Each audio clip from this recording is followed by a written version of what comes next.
Good afternoon, everyone. How's everyone doing today? Okay. Welcome to the 53rd annual conference for TTRA. I'm so excited for this event. We've worked a lot pulling together this content, and we think we have a really great slate lined up throughout. So I hope everyone really enjoys everything that we have. I'd like to say thank you to both St. Louis and the state of Missouri. This is such an incredible location in the city. I've been enjoying getting around town the past couple of days. With Missouri in general, I come here all the time for leisure travel, things like that too. So when it came up and it aligned that we're having the conference that I was, charged with chairing, I was so excited to put it here. So thank you again to both Missouri and St. Louis.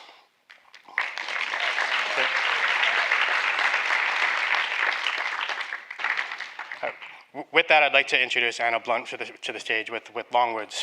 So everyone, can we please introduce?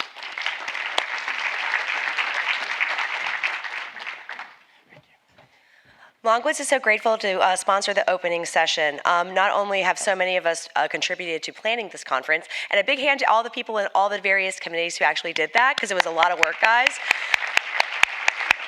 And to our managing partners at Treeline, who also did an exceptional job and continue to do so in making sure all of us have a great experience while we're here.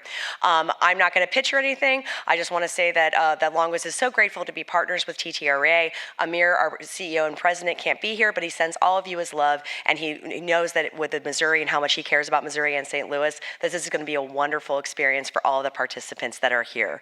And just to let you know, I'm going to cut it short because I think we all want to be here for the star of this session. Longwoods enjoys a long-term partnership with Tourism Economics, and it's my absolute pleasure to introduce the keynote speaker for our conference. Zeek Coleman is not only a wonderful friend and colleague, but honestly one of the best professionals in the destination space. This is going to be a wonderful session focused on advocacy, and I think that everyone here is going to create so much for it. So let's give a hand to Zeek Coleman.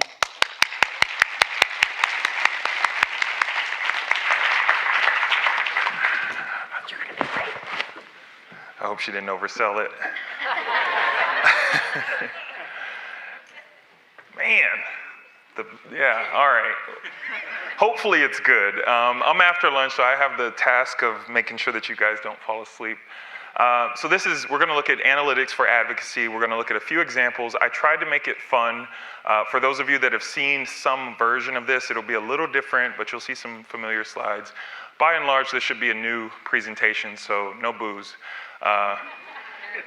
So I'm the Vice President of Americas for Tourism Economics. I'm in charge of business development, marketing, and data partnerships. We have a bunch of partners that are all reflected here.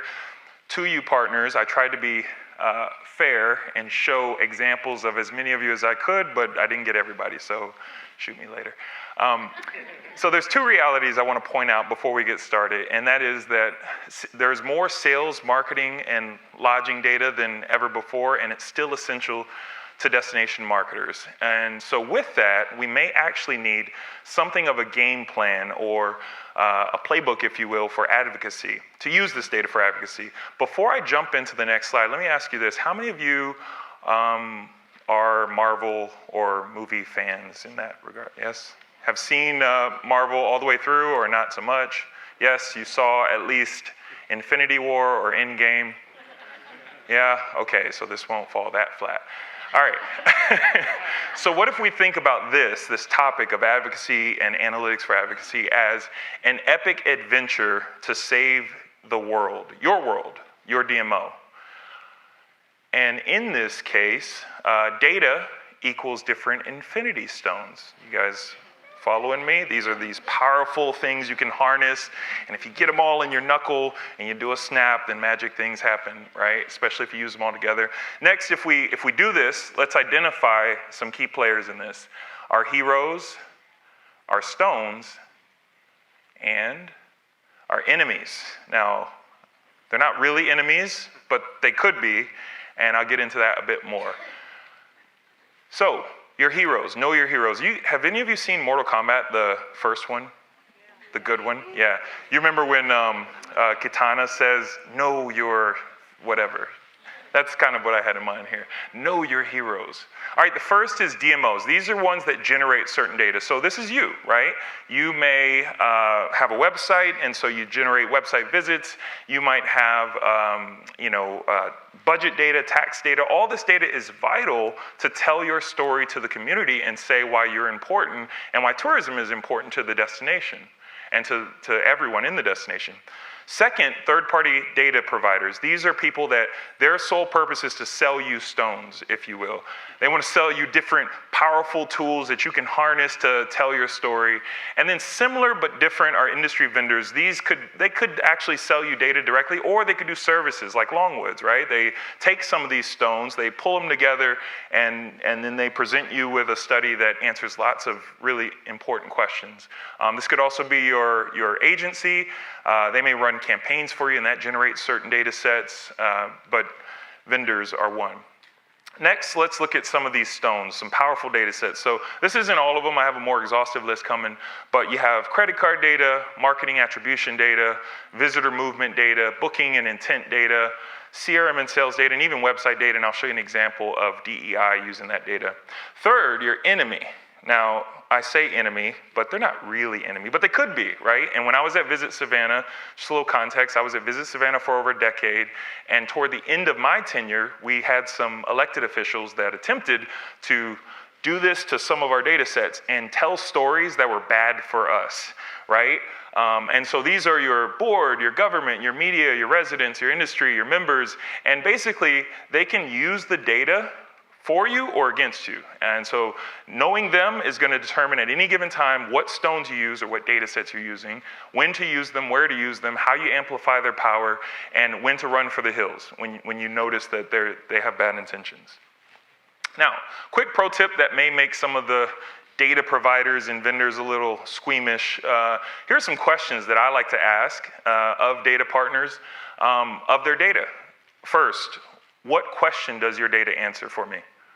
What are the cons of your data? If you do that, they'll start to kind of have a nervous laugh like that. Who are your competitors, and why do people choose them instead of you? That's a great question that you should definitely ask. Some more questions. How are you unique?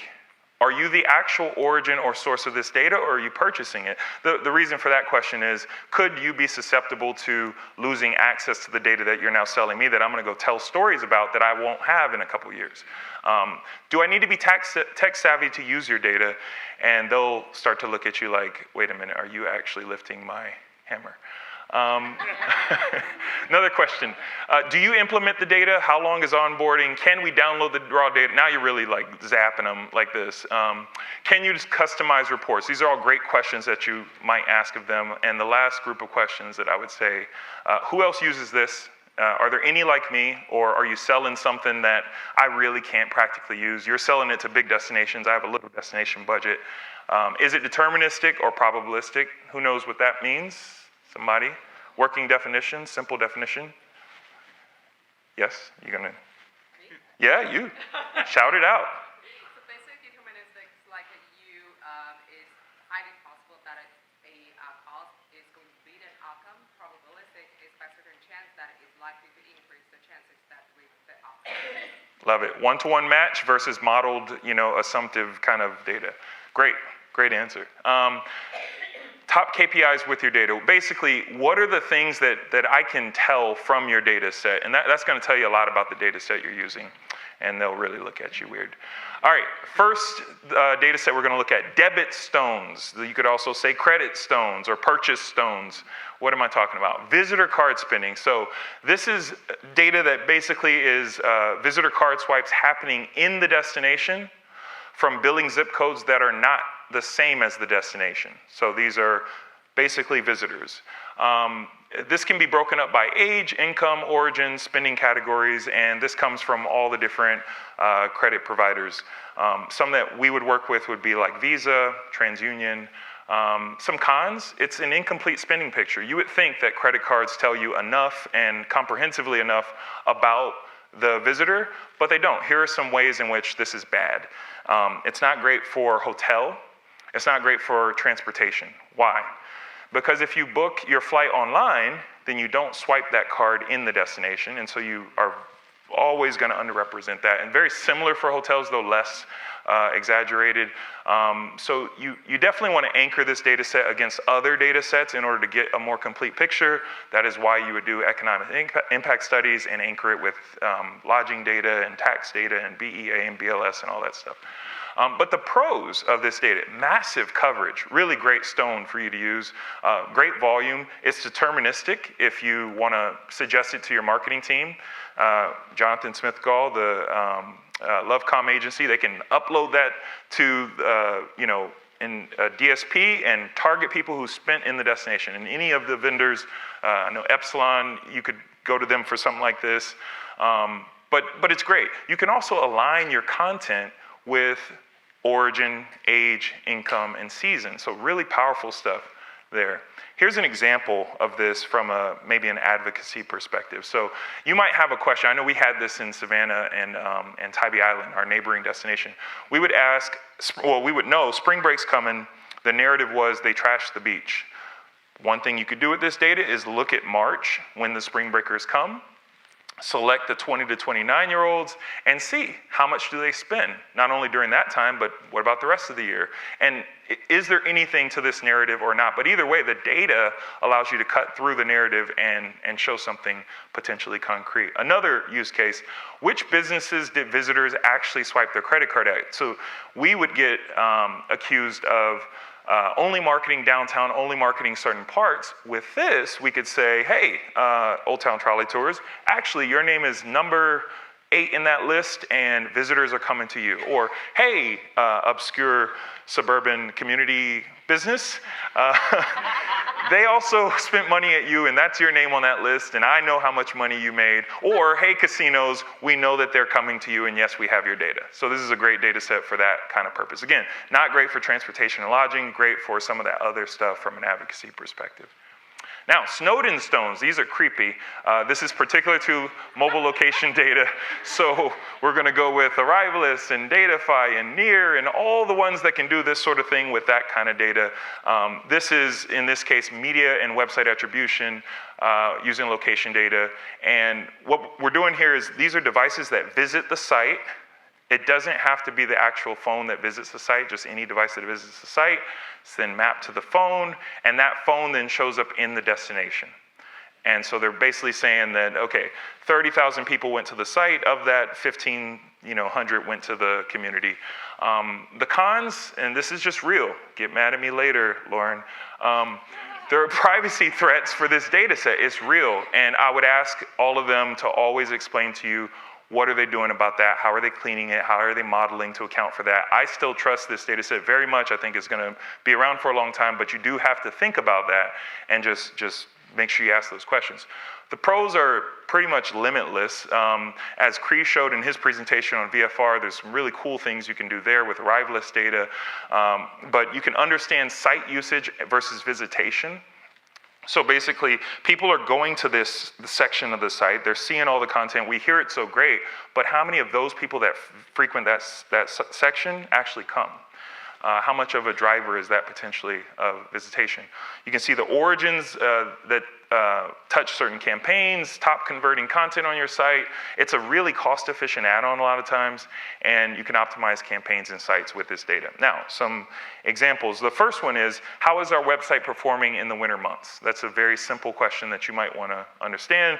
You can see I'm selecting the winter months, and you can see it's all changing on the fly, how long it took them to visit, how many came, and what markets did they come from. Another example is what content on our website is most popular among actual visitors. So in this case, you might have like a meetings campaign or a meeting section of the site. You click it, you see what pages they went to and where they came from, and you can get some good information from that. Second kind of Snowden stone. This is more, it's a little different. It's using booking and search data. Shout out Adara, the Sojourns of the world, those that have this kind of data. This case is using Adara, but it's visitor travel bookings and searches. So if you think about it, we're all concerned with travel.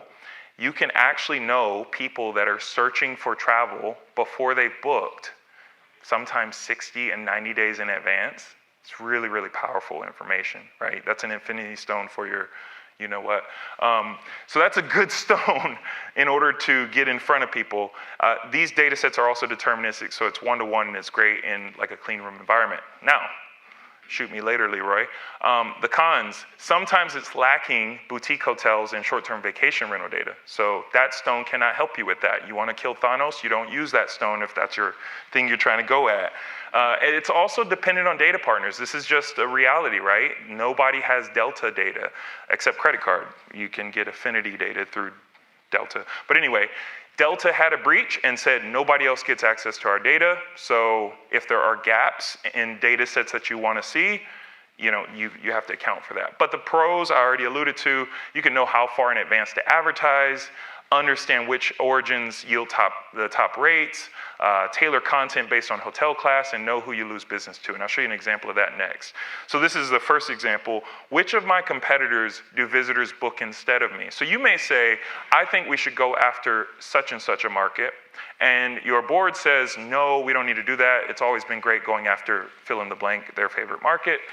And you show this and say, well, on the right, people search for us and our competitor concurrently.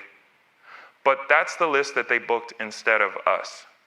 They searched the same exact check-in, check-out dates, they booked them. That's powerful.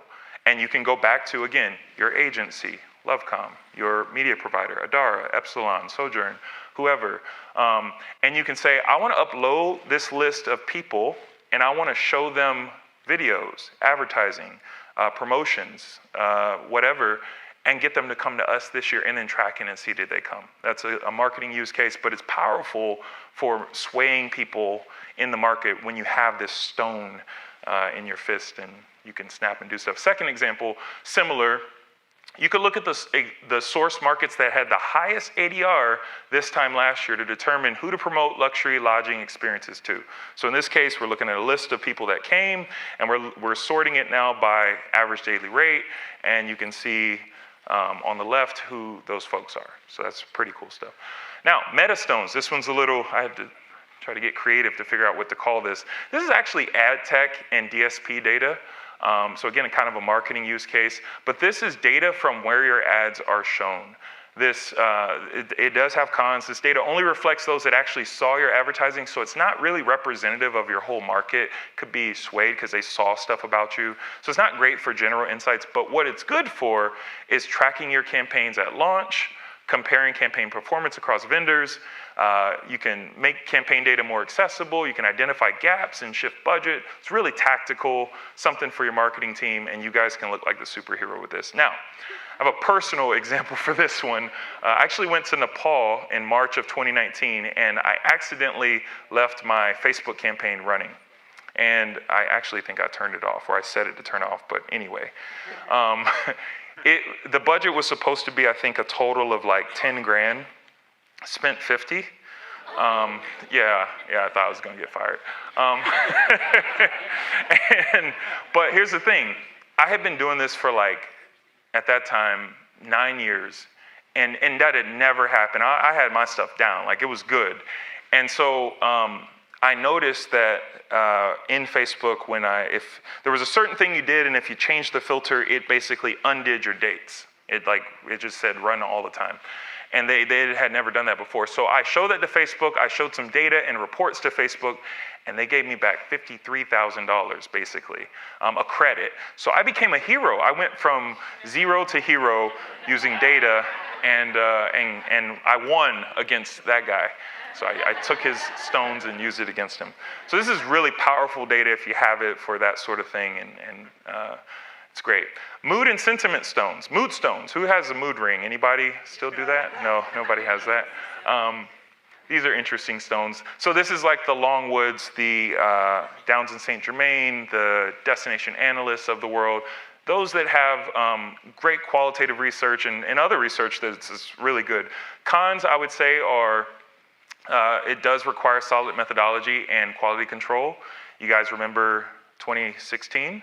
And do you remember who you thought was going to win based on some of the data? Funny story. I mean, I asked Amir, I said, what happened? You got to tell me what really went down with all that. And I'll just let you ask him to get his answer. But it's very interesting what he thinks happened. Not trying to get political. Anyway, pros of that data, visitor volume, you can get origin, spending, trip purpose, activities on trip, and do they use social media? We'll get back to that point right there. Really powerful stuff. Now, first example, I love this example for Colorado, the rise and fall of Colorado tourism. You can dig into this deeper on Longwood's site.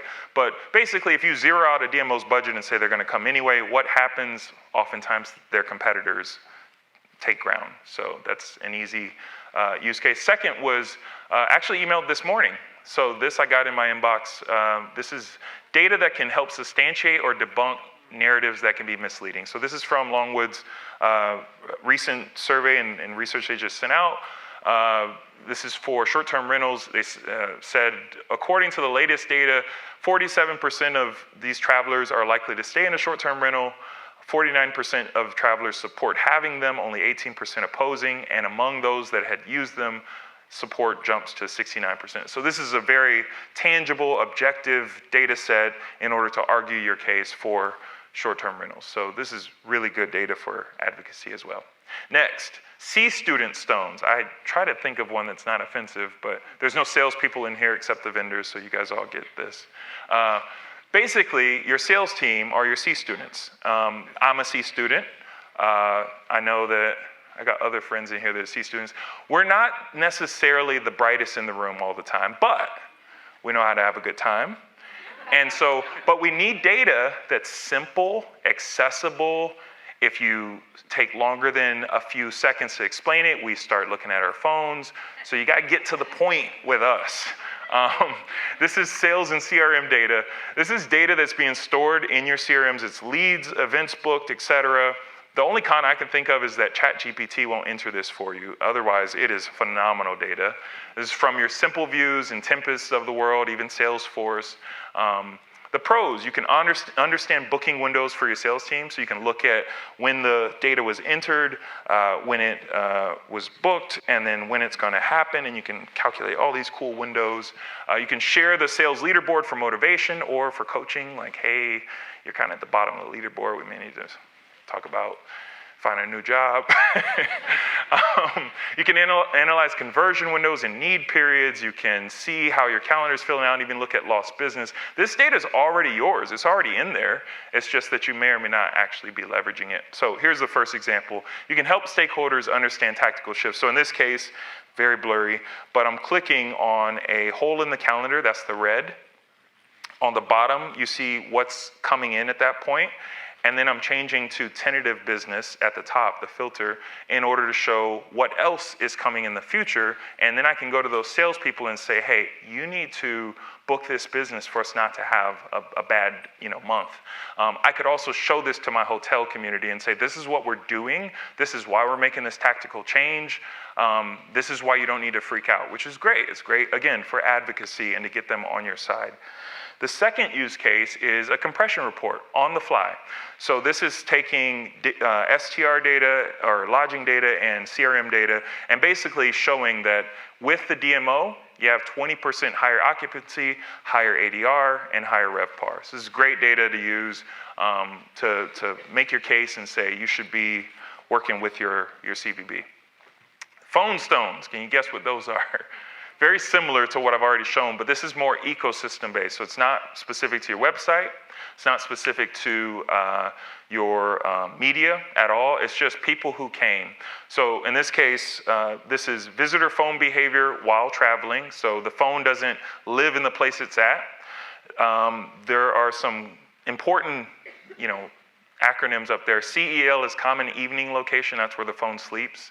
CDL is common daytime location. That's where your phone works, roughly. And it can approximate age, income, and ethnicity, and there's a lot of cool stuff you can get from this. I think we're all familiar with that, but I'll give you an example with Baltimore. So Donald Lilly, check him out, holla at him when you get some time. He said that their casino was interested in working closer with the convention center.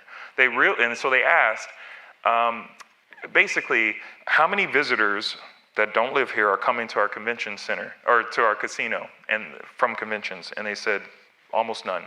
So they then partnered with the convention center to put more signage and sponsorship up around the convention center. That's a real advocacy thing that Visit Baltimore did, where the casino now values them as a data partner. It's really cool stuff. The second thing the casino did was they looked at the rest of the list to see who else should we be partnering with. And again, the CVB's facilitating this. They don't make any money for this per se, but they're getting a lot of equity within the community. So it's a really cool use case there. And I know Visit Irving, they were talking about a similar thing. It's not coming to mind right now, but something cool to consider. Lastly, content stones. These are going to use your website content.